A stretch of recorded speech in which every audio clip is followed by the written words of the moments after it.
Welcome to today's edition of the Rush 24/7 podcast. So here we are, folks. It's Tuesday, and that must mean tax cuts. It must mean the House is going to vote on the Trump tax cut bill today.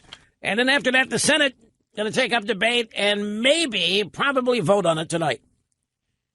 Now, over in the Senate, they've sent Mike Pence over there. He's going to be presiding over the vote because they're not sure about Flake. Senator McCain is back home in Arizona. He will not vote. So they have a margin of one. If Flake decamps and votes against it, they're going to need Pence's vote in the Senate whenever the vote happens. Again, they're targeting late this afternoon or tonight in the Senate, sometime this afternoon, maybe before the program is over today in the House. The drive-bys are doing everything they can to kill it. Greetings, my friends, and welcome. It's Rush Limbaugh. We got 3 straight hours of broadcast excellence just for you. 800-282-2882 if you want to be on the program. The drive-by media is doing everything it can to kill the tax cut bill. It has got public opinion dredged up to almost half of the American people opposing a tax cut. I was doing some perusing last night during downtime. I do have some. And I decided that I would take a peek at some conservative blogs. Now, tax cuts, and the kind that are in this bill, have been signature conservative, forget Republican, signature conservative ideas. This tax cut has pretty much everything in it that every conservative economist has been clamoring for ever since they've been clamoring. Led by the big corporate reduction from 35 to 21%, followed by a reduction in all marginal rates. This has pretty much everything every signature conservative has put their name to. And yet there's opposition to it. And I was reading some of the opposition on conservative blogs. Now, folks, I'm not going to mention any names. I could. It's not going to serve any purpose because all it's going to do is end up being a distraction. I'm not trying to create false rivalries and wars and back and forth Twitter battles or any of that. That's why I don't mention people's names. It's not about the individuals. Oh, I guess in some cases it actually is. It's just, to me, it is. Well, it's beyond fascinating. I was going to say it's incomprehensible, but it isn't. It's easily understandable. We have a bunch of people, and it's not a bunch, but we have a few conservatives, and I'm talking about in the media, think tanks, this kind of thing, who are willing to sell out something they believe in that's in their DNA simply because Donald Trump may benefit from it. Now, it's not nearly all of them, but it's enough that it caused me to raise my eyebrows reading. I saw comparisons to Obamacare. I saw a couple of pieces that were predicting that this tax cut bill could be as big an albatross around Trump's neck as Obamacare was and is around the Democrats' neck. I looked at that and said, what in the world is happening here? Now there are, look, I want to be honest, there's some things in this tax bill that these conservatives I'm talking about would not throw in there, like the elimination of state and local taxes, the elimination of the deduction because of who those taxes hit. More on that in a moment. But the thing is, it's even revenue neutral. Our precious little government isn't going to lose any money over this deal. Except some of them think that it is. Some of them think it's going to grow the deficit. Some of them think that it's not going to balance out properly, and for this reason, they can't wholeheartedly get behind it. There is no greater issue. That's saying something, and maybe I'm wrong, but I'm telling you, it's in the top 5 of no greater issues to draw distinctions between ourselves and other people. Now, you might think that this bill's so unpopular, the drive-bys have driven up opposition to this tax cut. The drive-bys have driven up opposition to people keeping more of their money. Stop and think about that. Nearly half of the country is objecting to keeping more of their own money. Well, you would think the Democrats would have an alternative. Because every time the Democrats propose a bill, sweeping or tiny. What is our main beef? The Republicans accept the premise and come up with their own version. Only they say theirs is smarter. An example would be Obamacare. The Democrats propose a massive government takeover of health care, and the Republicans, for the most part, accept the premise but object to their techniques and instead propose their own idea just to get in on the action. But after a story, nearly half of Americans oppose the Republican tax bill ahead of final votes, according to a poll. This poll is from the Monmouth University, released yesterday. It says only 26% of respondents said they approve of it. 19% had no opinion. 8% wanted to wait to draw a conclusion until they saw the final bill. What a crock. Nobody's going to read it. But the bottom line is 47% of those surveyed said they disapproved. Okay, so the next story I have in the stack here, tax bill. Nope, wrong story.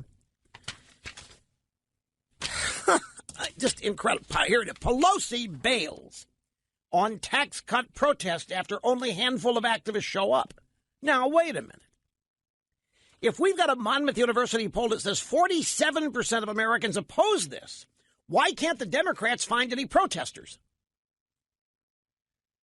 A handful of people are really steamed that Republican lawmakers are planning to lower taxes, and they gathered in tiny conference rooms on Capitol Hill, where Nancy Pelosi was slated to speak yesterday, but the demonstration was so weak, Pelosi didn't even show up. A reporter for PMSNBC said these protests have never been like what we saw with the health care law, meaning we don't have nearly the opposition to tax cuts that we have in Obamacare, and yet I've been reading about the similarities between Obamacare and the tax cut bill in terms, not legislative, of course, in terms of it being a negative for the people that do it. Don't misunderstand. The comparison is not that the tax cut bill has the same stuff in it that Obamacare is. Obamacare ended up being a drag on the Democrats. They lost the House in 2010 because of it, and they continue to lose elections because of that and other things. And what I'm reading is this is going to be the same thing. Republicans are going to pass this thing, and the American people aren't going to like it, and they're going to hold Republicans responsible. That's the comparison that's being made. And yet, with Obamacare, the Tea Party came out of nowhere. Obamacare and all of this madcap, irresponsible spending created an organic movement out of nothing called the Tea Party. The left can't even pay a bunch of ragtag protesters show up and protest this. So what's going? Is the polling wrong? Could it be that 47% of the American people do not oppose this? It's the strangest result I've ever seen. I have never seen a tax cut poll like this. But then you look at everything else in the media. 91% of all media coverage on Trump this year, negative. And in terms of two recent stories, the Obama administration obstruction, the sabotage of anti-terror efforts for the Iran deal, that story has not been covered. We had it yesterday. That story has not been reported. ABC, CBS, NBC, CNN, MSNBC, New York Times, Washington Post. That story that was in the Politico yesterday, talking about how Obama refused to clamp down on Hezbollah, running cocaine and other drugs into the country because he didn't want to anger Iran, is in a deal to get Iran into the nuclear family and 10 years have a nuclear weapon, didn't want to tamp down the deal, so let Hezbollah continue to run drugs, including cocaine, into America. That is obstruction. That's real obstruction. They're going after Trump on Obama obstructed the DEA and the Department of Justice and told them to suspend efforts to stop Hezbollah from importing cocaine into the country. That is obstruction. That story has not been reported. You in this audience and people that watch Fox News, the only people that know it. Well, and to the extent that it's been retweeted out there on Twitter and a bunch of leftists see it, but of course they're not going to believe it because they haven't seen it in the New York Times or in the Washington Post or on CNN or at CBS, ABC, NBC, MSNBC, Telemundo Television, whatever. 90% coverage negative. More fake news, the Washington Post claiming that Trump was on the verge of rescinding his nomination of Neil Gorsuch to the Supreme Court. I read that today, and I knew that was fake fake news before Trump's tweet. Trump was never going to pull Gorsuch. Trump is to this day as proud of Gorsuch making it to the Supreme Court as is anything he's done since being president. He still brags about Gorsuch. But the Washington Post reported that Trump was going to pull it back, rescind the nomination during the confirmation hearings. You know why? And they've got 8 or 9 unnamed sources, people that won't put their name to this, claiming that Trump was livid when Gorsuch said he didn't like administration attacks on the judiciary, and it made him very uncomfortable.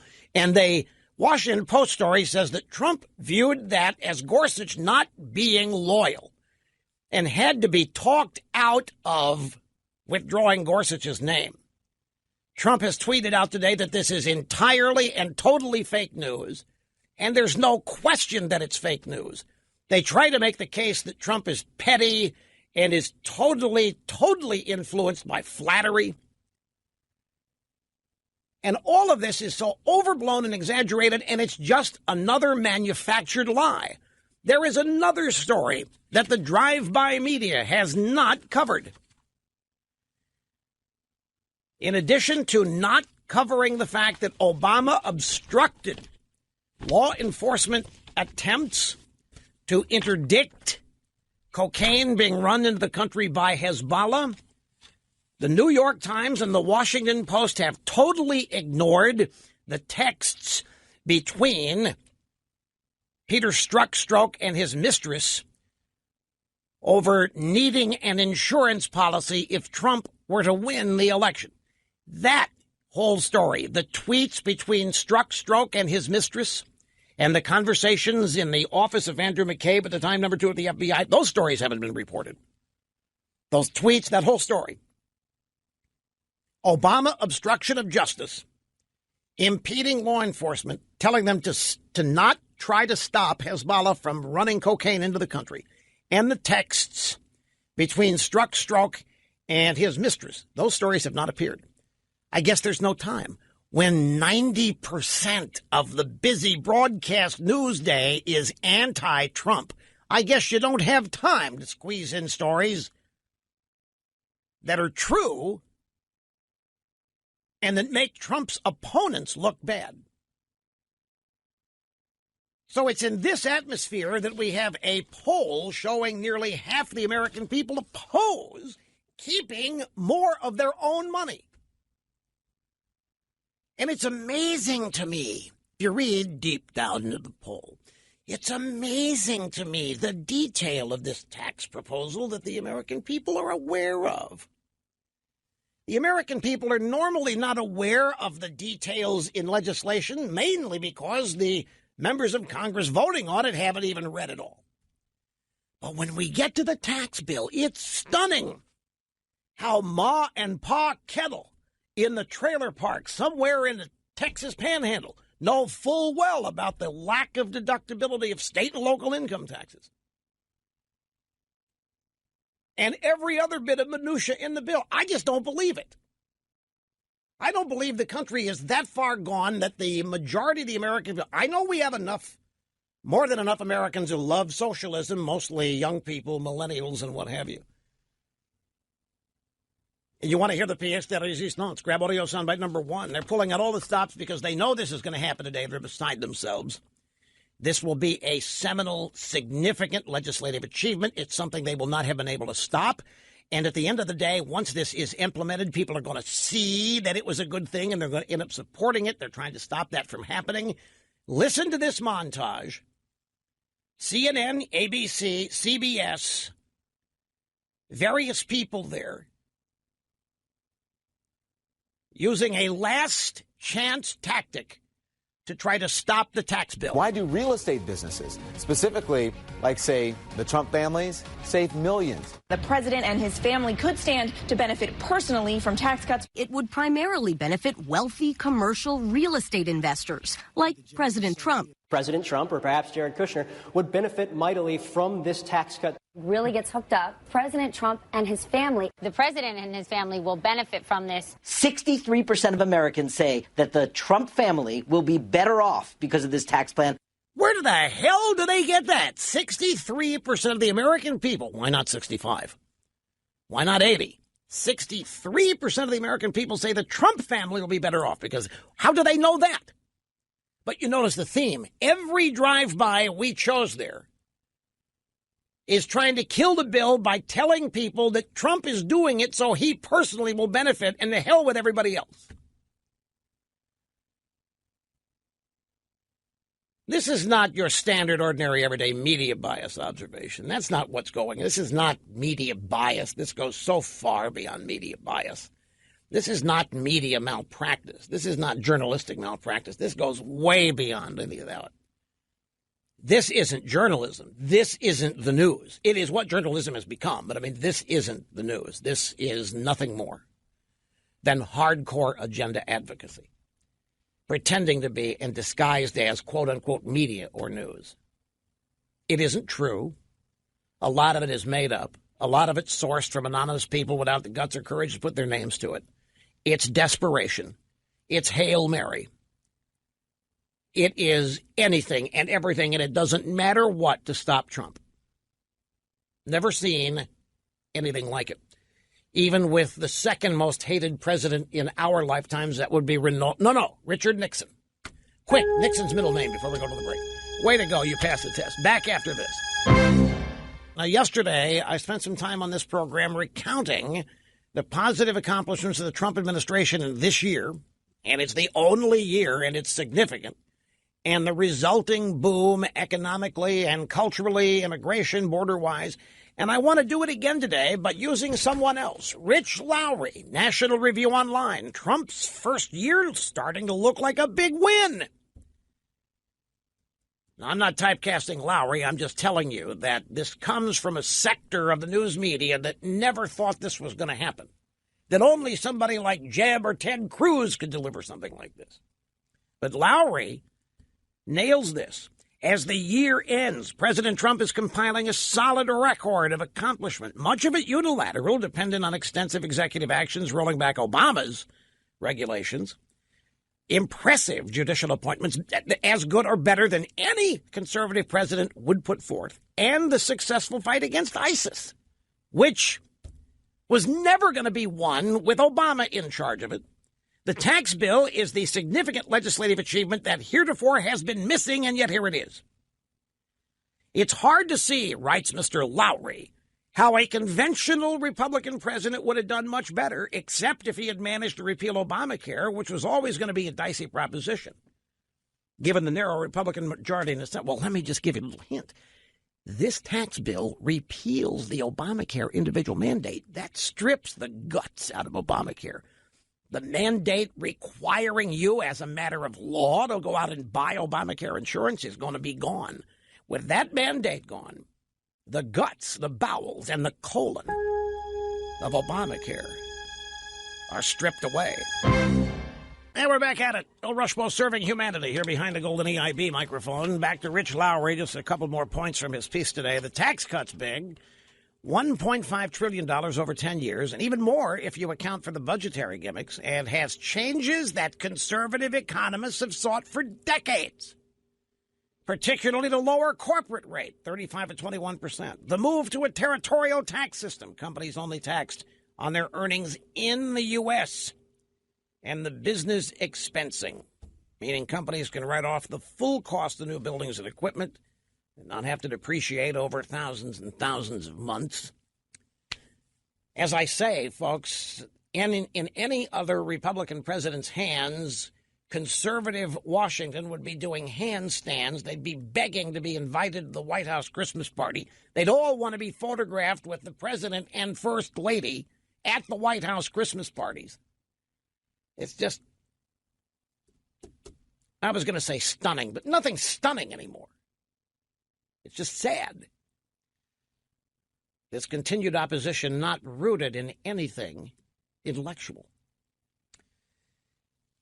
These reforms are arguably as significant on the corporate side as the Reagan reforms of 1981 were on the individual side, and they stand a good chance of being enduring, too.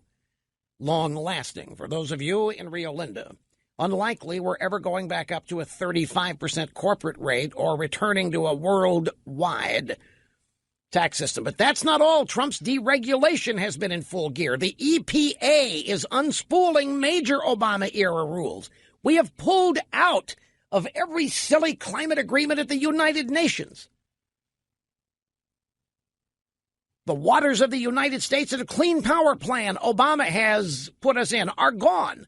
The FCC has reversed Obama's attempt to take over control of the Internet. It's called net neutrality. Obama, this is another one. Obama, as you well know, blocked the Keystone Pipeline to appease environmentalist wackos who argued that the future of the planet was at stake. Trump green-lighted it without a fuss. And other fracking and other drilling, other pipelines, Trump has authorized them. As such, the New York Federal Reserve is predicting that we may hit 4% GDP growth in the fourth quarter of this year, which basically has 10 days to go.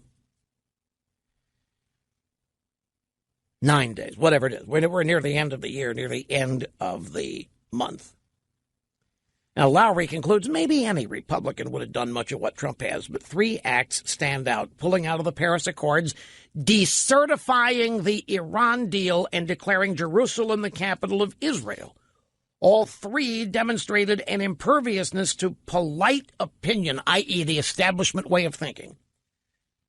That is one of Trump's signature qualities. And let's not forget the president began the process of ending Obama's amnesty for so-called dreamers. And up next is Trump attacking and eliminating chain migration. Folks, the stuff that has been done this year, the economic rebound,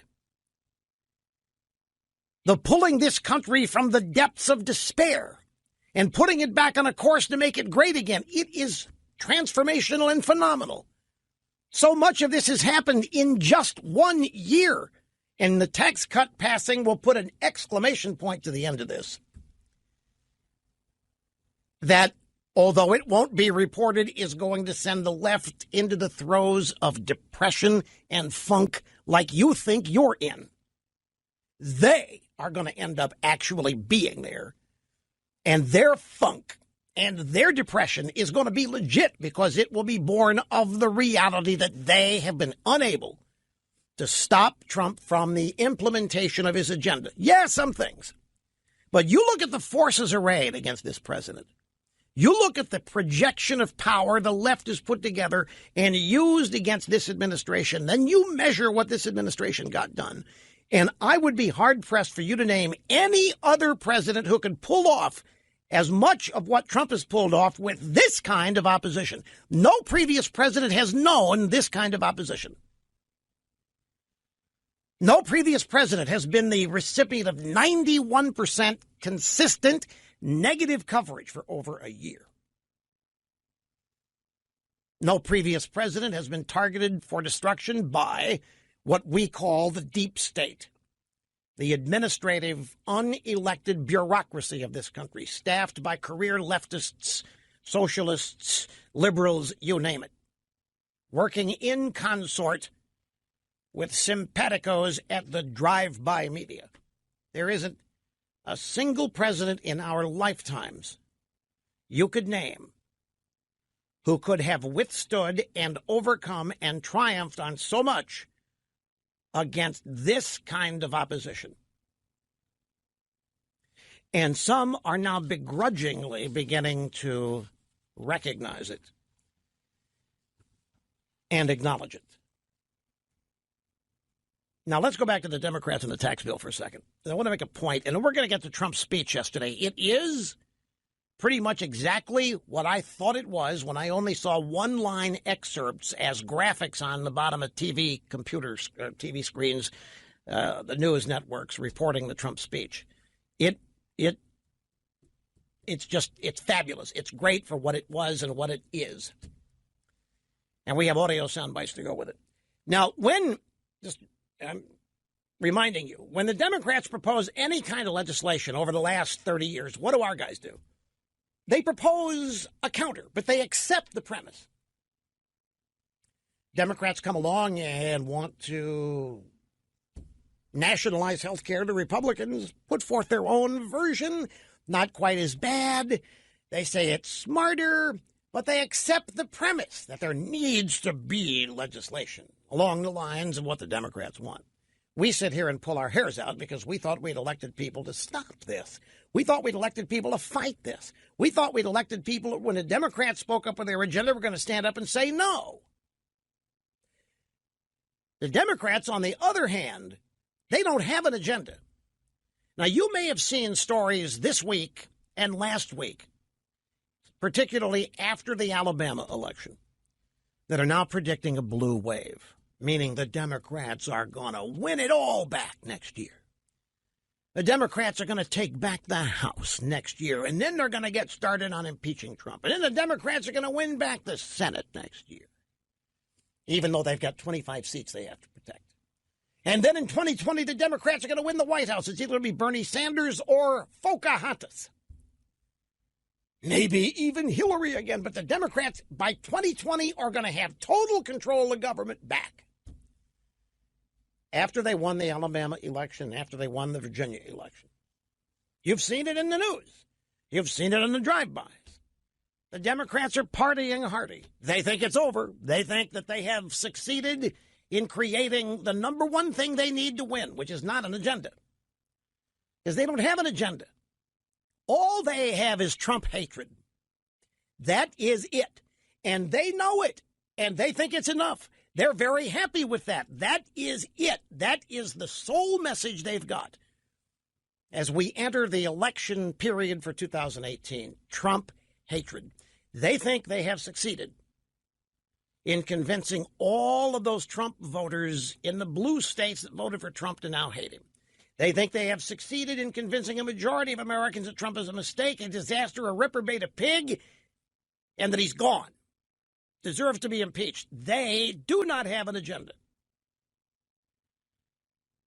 Now, wait. Don't misunderstand. They have an agenda. It's called socialism. Their agenda is called taking over the United States government and transforming this country out of and away from the way it was founded. I mean, that's their agenda, but that's the broad-based agenda. That doesn't change. But I'm talking about an agenda that can be articulated in campaigns. They can't say that. They're getting close, though. They're getting close to thinking they've reached the point where they can be honest about running down this country as founded, running down the white Christian foundation of this. They think they've gotten to the point where they can win elections by beating up on all that. But they're not quite there yet, so they're relying on Trump hatred. Yesterday, they scheduled this massive tax cut protest, and they couldn't even pay a bunch of protesters to show up. Once again, this is in the American Mirror. Pelosi bails on tax cut protest after only a handful of activists show up. Why couldn't they get a bunch of activists? They've got the rent-a-mobs. They've got their people that they hire. Got people that hire people to show up and protest a Trump rally, a legislative session, a Senate hearing, a House hearing, you name it. Thousands of people out there willing to be paid and show up and protest. They couldn't find anybody to show up and protest. Tiny conference room at Capitol Hill where Pelosi was going to speak against the tax cut. Why do you think that is? And what do the Democrats have in response to this? Okay, here's Trump and the Republicans with a very sweeping, comprehensive tax cut proposal. What's the Democrats' response to it? What is their version? They don't have one, folks. There's not a single one of them that wants to even get on board conceptually with tax cuts, and there isn't a single one of them that wants to put forth opposition to it. Their entire agenda is hatred of Trump and attempting to gin up as much of it as they can. So I ask you, is that enough? Is that enough for them to win the House? Let's just keep it at that. Is ginning up hatred for Trump across the country, can they do that? Can they gin up enough hatred to propel the Democrats back in control of the House? And nothing else. No other agenda items, no other promises, no other, here's what we stand for, here's what we're going to do. Nothing positive. They don't dare go positive because things are supposed to be so bad that they can't do anything but talk about how bad it is. Their websites cannot have one positive click. Not one positive headline. Every website on the left and every click, every headline must be doom and gloom. Can they win? I am Xing you. Can they? Is that enough? Is hatred for Trump enough? Keep in mind, as you think about this, 91% of all Trump coverage in the media that most Americans access is negative. And all of these negative, anti-bad Obama and Democrat stories are not being reported. They're not being referenced. The traditional low-information voter doesn't even know of the chicanery on the Mueller committee and the investigation team. They don't even know how Obama willingly let Hezbollah continue to track cocaine into the country so as not to anger the Iranians. They don't know this. That hasn't been reported, nor has the text messages between Strzok and his mistress and what's been going on the Mueller team to sabotage Trump. It's not being reported. So they got 47% of the American people in a poll claiming to oppose and hate the Trump tax cut bill. Think about it. I have to take a time out. Be back here in just a second. And welcome back. It's great to have you, Rush Limbaugh, behind the Golden EIB network, 800, microphone, 800-282-2882. If you want to be on the program, the email address, ilrushbo@eibnet.com. Folks, if a movie comes to your town anytime soon, Darkest Hour, go see it. Drop everything and go see it. Darkest Hour is Winston Churchill, 4 years during World War II. It is a 4-year lifespan of Churchill that takes into account pretty much everything Winston Churchill is known for. Gary Oldman plays Churchill, and if you look at Gary Oldman, this guy plays Churchill, but it's perhaps the greatest portrayal of Winston Churchill on film ever. I'll tell you a little something. Trump is playing this movie for guests in the White House. They screened it for Trump over the weekend on Saturday. He loved it so much, he had a bunch of members of Congress up to the White House to watch it last night. He watched it up in Camp David on Saturday. He had Vice President Pence, Treasury Secretary Mnuchin up there, and they were blown away by it. Darkest Hour. You've probably seen TV spots for it. It's opening in limited release because they're trying to get it qualified for the Academy Awards. It opens in wide distribution beginning next year, early next year. Whenever it comes to wherever you are, drop everything and go see it. Darkest Hour. I don't want to tell you too much about it. And I don't want to raise expectations extraordinarily high so that no matter how great it is, you feel, what was the big deal? But you're going to be blown away. Dr. Larry Arnn of Hillsdale College, who is a Churchill expert, has written numerous books. Churchill, perhaps his hero. Dr. Arnn spent time during the filming of this movie over in the UK. And I wouldn't go so far as to say he was consulted on it, but for the most part, he was there during crucial moments. He so heartily recommends this. I'm going to be viewing it soon. I've seen enough of it to know that it's heart-stopping. It's rah-rah. It's got all of the values and the historical reminders of why all of what we are and do matter, and the greatness. But for so many people, Churchill lived before we were born, many of us. And all we know of Churchill is what's been written and what he's written, which is voluminous. But this gets as close to bringing Churchill to life as anything that I have seen, including John Lithgow in The Crown. This is an entirely different portrayal. And I wanted to give you one more push on our brand new and totally unique Christmas ornaments at rushlimbaugh.com, but I just ran out of time. Have yourself a merry little Christmas. Our sentiment to one and all on the EIB network. One more observation about the movie Darkest Hour.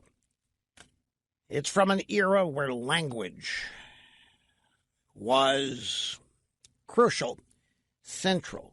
You will marvel at not the oratories, but the language and its perfection on the part of people who utter it. You'll be dazzled.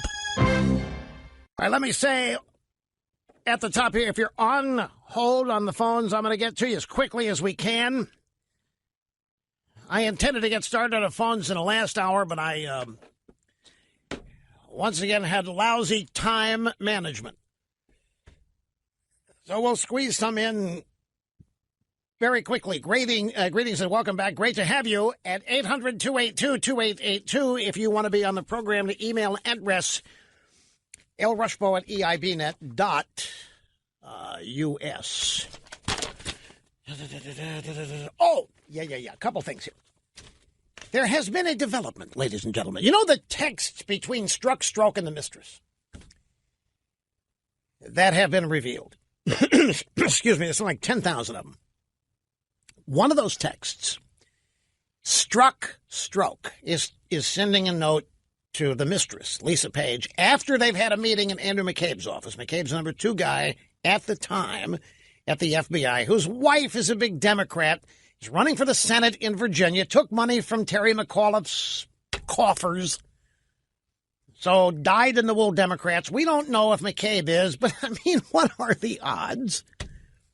So now we're having to be comforted. Well, don't worry. I mean, the FBI is made up of people with the highest integrity, and their personal political beliefs would in no way influence.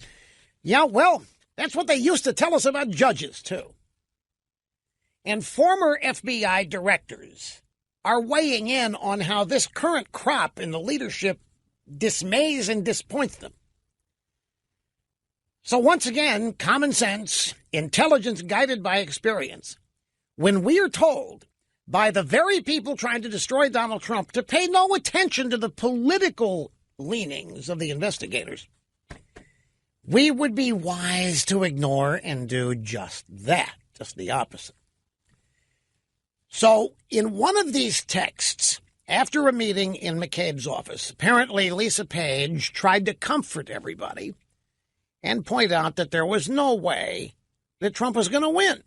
To not worry about it. She just couldn't see a way forward for Trump to win. So Stroke goes back to wherever he went back to and sends her a text. Says, I really hope you're right about that, but we need an insurance policy. Everybody said, what the hell does that mean? What do you mean we need an insurance policy? An insurance policy for what? What does that mean? And lo and behold, most people, again using common sense, thought that Stroke was talking about an insurance policy that either prevented Trump from winning or dealing with Trump after he won in such a way as to get rid of him. Since that was the objective, these people didn't want Trump elected. They were giving Hillary Clinton a pass at every turn. They were exonerating her. They were doing a sham investigation of her and then exonerating her. They were hell-bent on her winning, and they were definitely certain she was going to, but this guy wants an insurance policy in case she doesn't. Well, the Wall Street Journal has claimed that they have found out what Stroke was talking about. Wall Street Journal claims, well, here's the headline. In FBI agent's account, insurance policy text referred to the investigation, the Russia probe. Stroke's text was meant to convey that the FBI needed to aggressively investigate allegations of collusion between Trump's campaign and Russia. In other words, the insurance policy was exactly what's happening now. The special counsel investigation, the rigorous examination of collusion charges between Trump and Russia, that was, according to the Wall Street Journal, the insurance policy. And so now the drive-bys are claiming that the Wall Street Journal piece shows that what Stroke was texting about wasn't so bad after all. They claim he wasn't talking about stopping Trump from winning. No, he was just talking about if Trump wins, we're going to have to really investigate this clown afterwards. come on. How stupid do they think we are? And I think they think we're stupid. I don't know about you, but people who insult my intelligence, that's one of the biggest pet peeves that I have. I think it's nonsense. It's clear that Strzok wanted to ratchet up the FBI's investigation of this because he thought Trump stood a chance of winning. And the investigation could prevent his election. That's what these people were all about. Lisa Page tells them, don't sweat it. I've looked at it. There's no way this guy wins. I've been talking to Nate Silver and the ESPN and everybody else measuring the New York Times. They say he's got no chance. Strzok doesn't want to trust that. Says we need a Plan B insurance policy, and the insurance policy is to investigate Trump. I don't believe that. Now, if maybe the Plan B has a Plan C, and that is to undermine the Trump presidency if they can't stop him from winning. But I think this is, the days, folks, of me buying these drive-by media inside the Beltway Washington establishment explanations that violate what we can plainly see in front of us, that violate our common sense. I'm sorry, they just don't register with me anymore. We are seeing these people are everything that's going on now is to drive Trump out of office.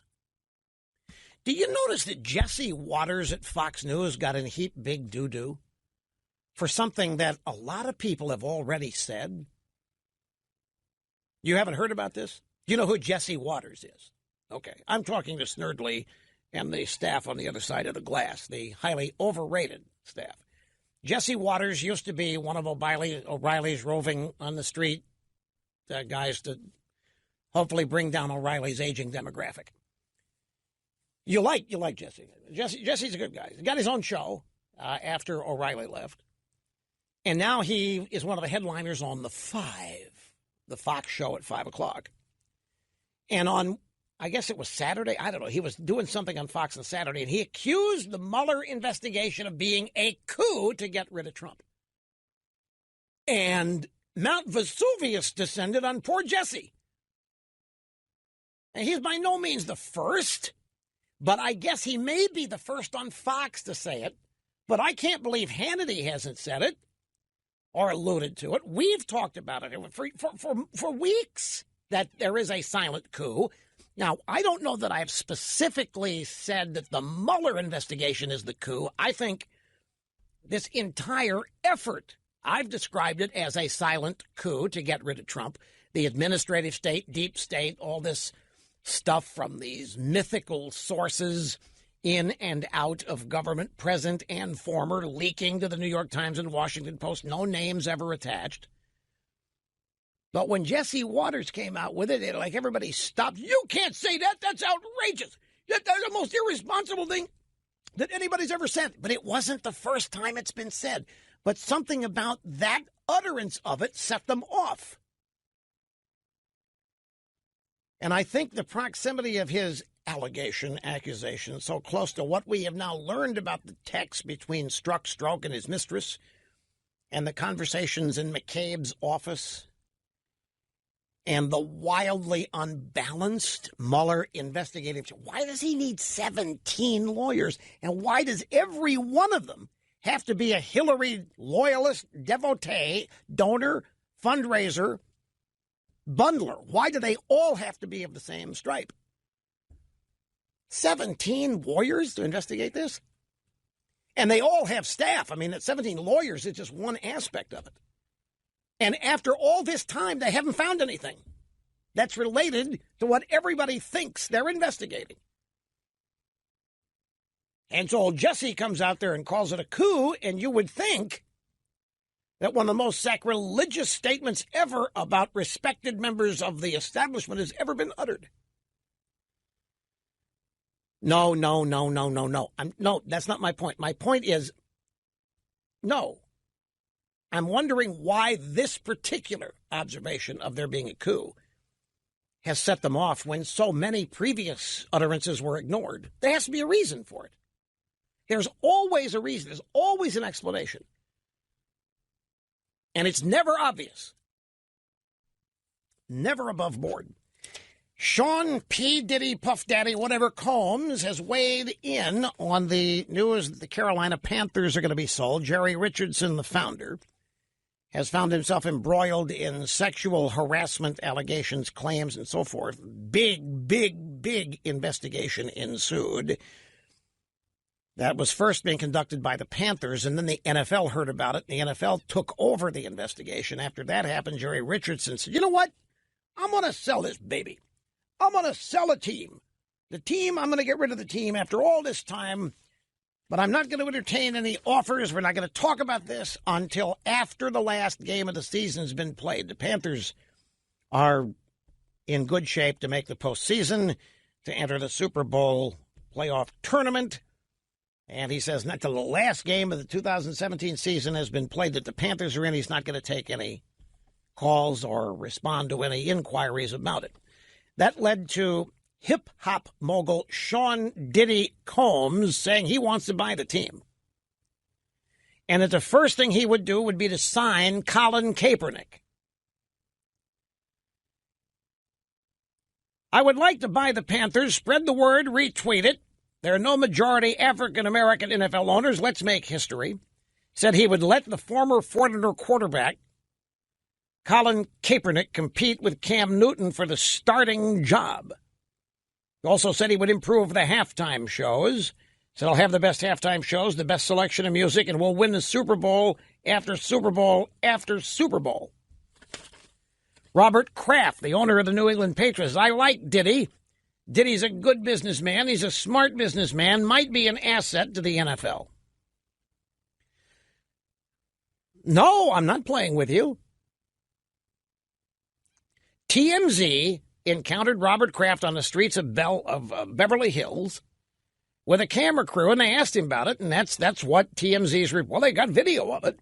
I didn't play the video, but that's what they claim that Robert Kraft said, that Diddy is a good businessman and knows him, likes him. Mr. Snerdley, stop and think a minute. Do you actually think any NFL owner is going to take a public stand opposing an expressed desire by a member of our oppressed African-American population to want to get in on the ownership club? Do you think any NFL owner is going to stand up and say, we don't want people like that in our league, like they did with me? You think any of them are going to? No, most of them are going to fall all over themselves in public, talk about how much they love Diddy. They love hanging with Diddy. They love Diddying with Diddy. They love going to Jay-Z's sports bar with Diddy. They love Diddy's music. They love Diddy's halftime show. They love Diddy. They love Diddy so much they might give him a team. I'm exaggerating. But you don't think any of them are going to stand up and say, who? We don't want people like that in our league. That never happen. So, grab audio soundbite number 19. We now go to Page 6 TV. Last night's syndicated entertainment program, the guest is a radio host on Sirius XM, Bevy Smith, and they're talking about Diddy saying he wants to buy the Carolina Panthers. Here's the thing, though. It's not just about the money when it comes to buying an NFL team. The NFL is very concerned about people embarrassing them or making them take a hit to the wallet. So him naming Colin Kaepernick as his quarterback, not a good thing in his favor. And also, Rush Limbaugh was shut down when he tried to buy the St. Louis Rams because he's such a controversial figure. So I hope Diddy can do it. I would love to see another African-American not just playing on the field but actually owning the team. That is all about ownership. It's not about being a player. See the applause there? See the applause? Do you think an NFL owner is going to come out and oppose it? It is. And by the way, her last line, it's all about ownership. It's not about being a player. She wants to make sure her audience understands what ownership means. Remember, people, it's about ownership here. It's not about being a player. You have to tell your audience what ownership means. Well, if you have to distinguish ownership from being a player.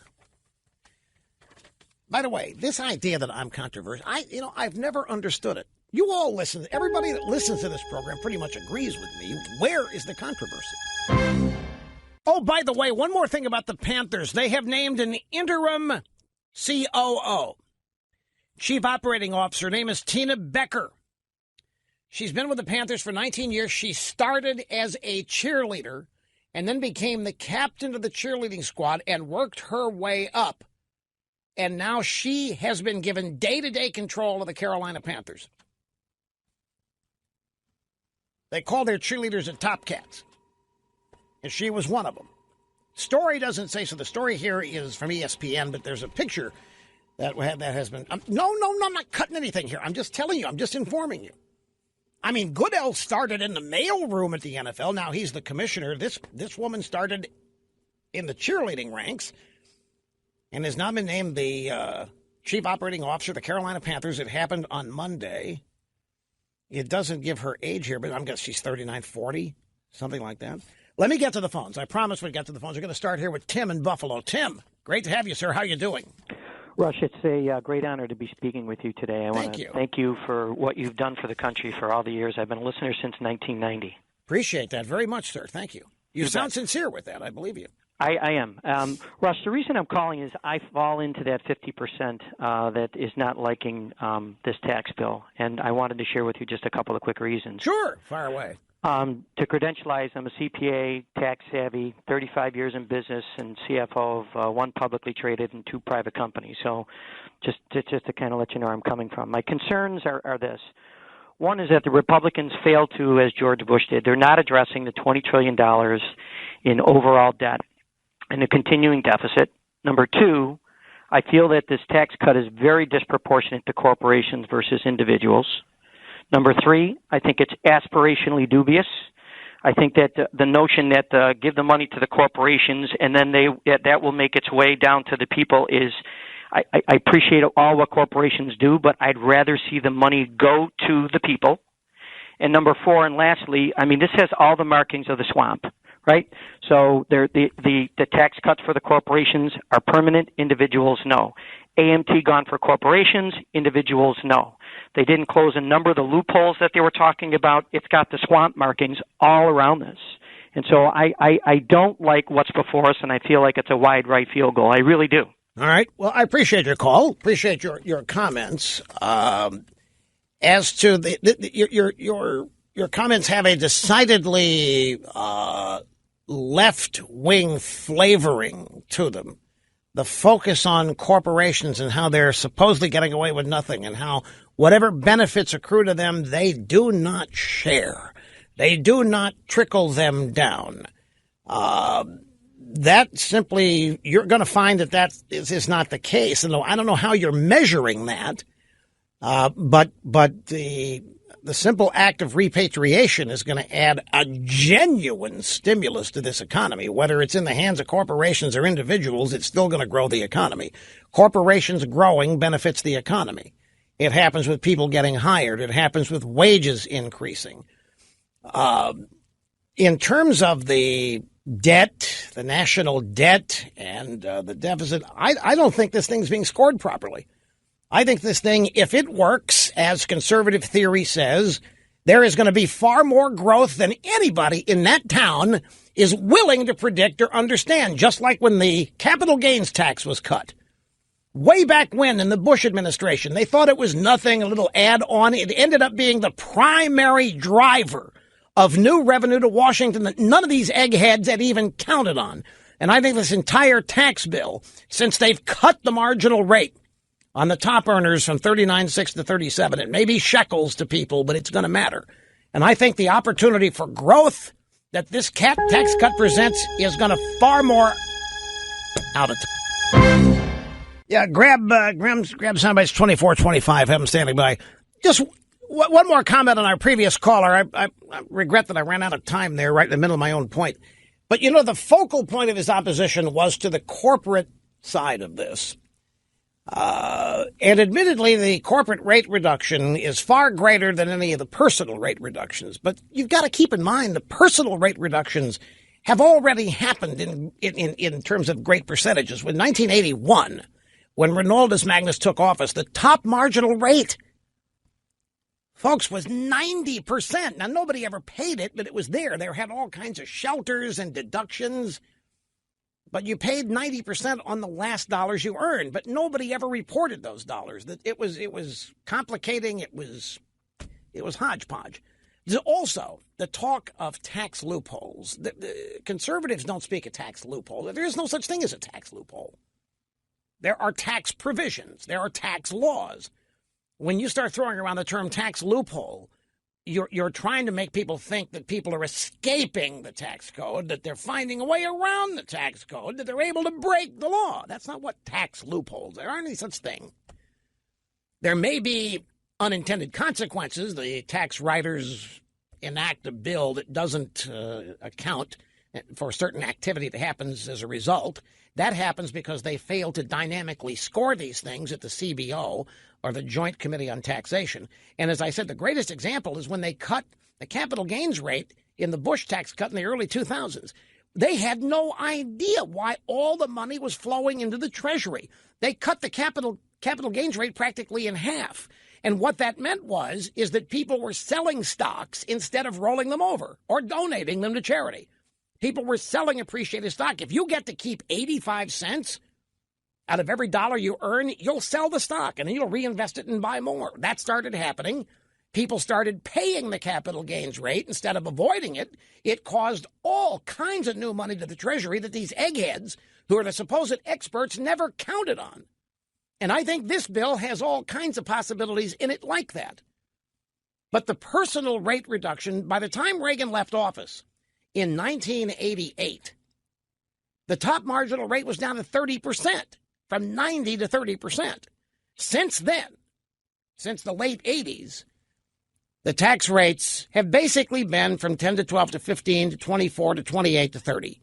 And then they jumped up to 39.6 to 35, 29, something like that. The corporate rate, however, stayed at its inexplicably stupid figure, 35%. So the personal rate reductions have happened long ago, and they're happening again here.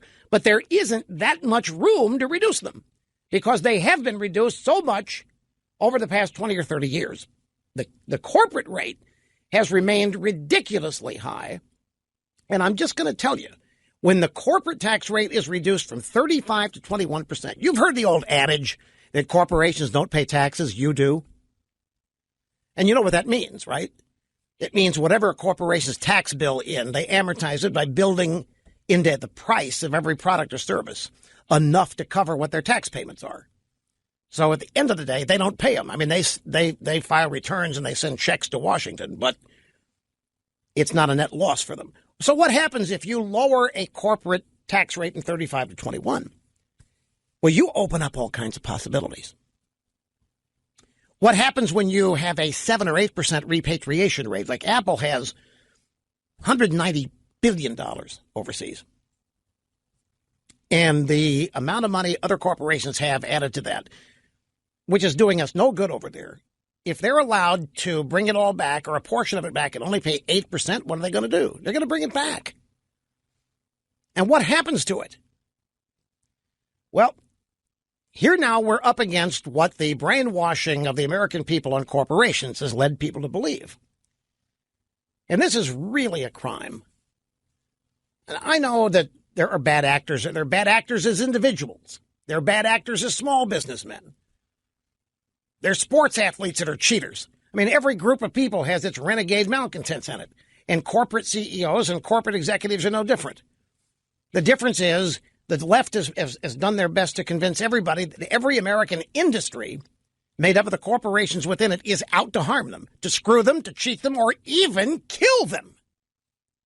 In the cases of the pharmaceutical industry and other places.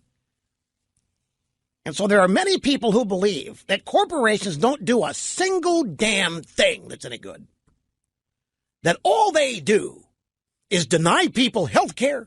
They deny people their civil rights. They deny people vacation time. They deny people personal time to go to the vet with the sick cat. They deny people this, and they do not have any tolerance or patience whatsoever.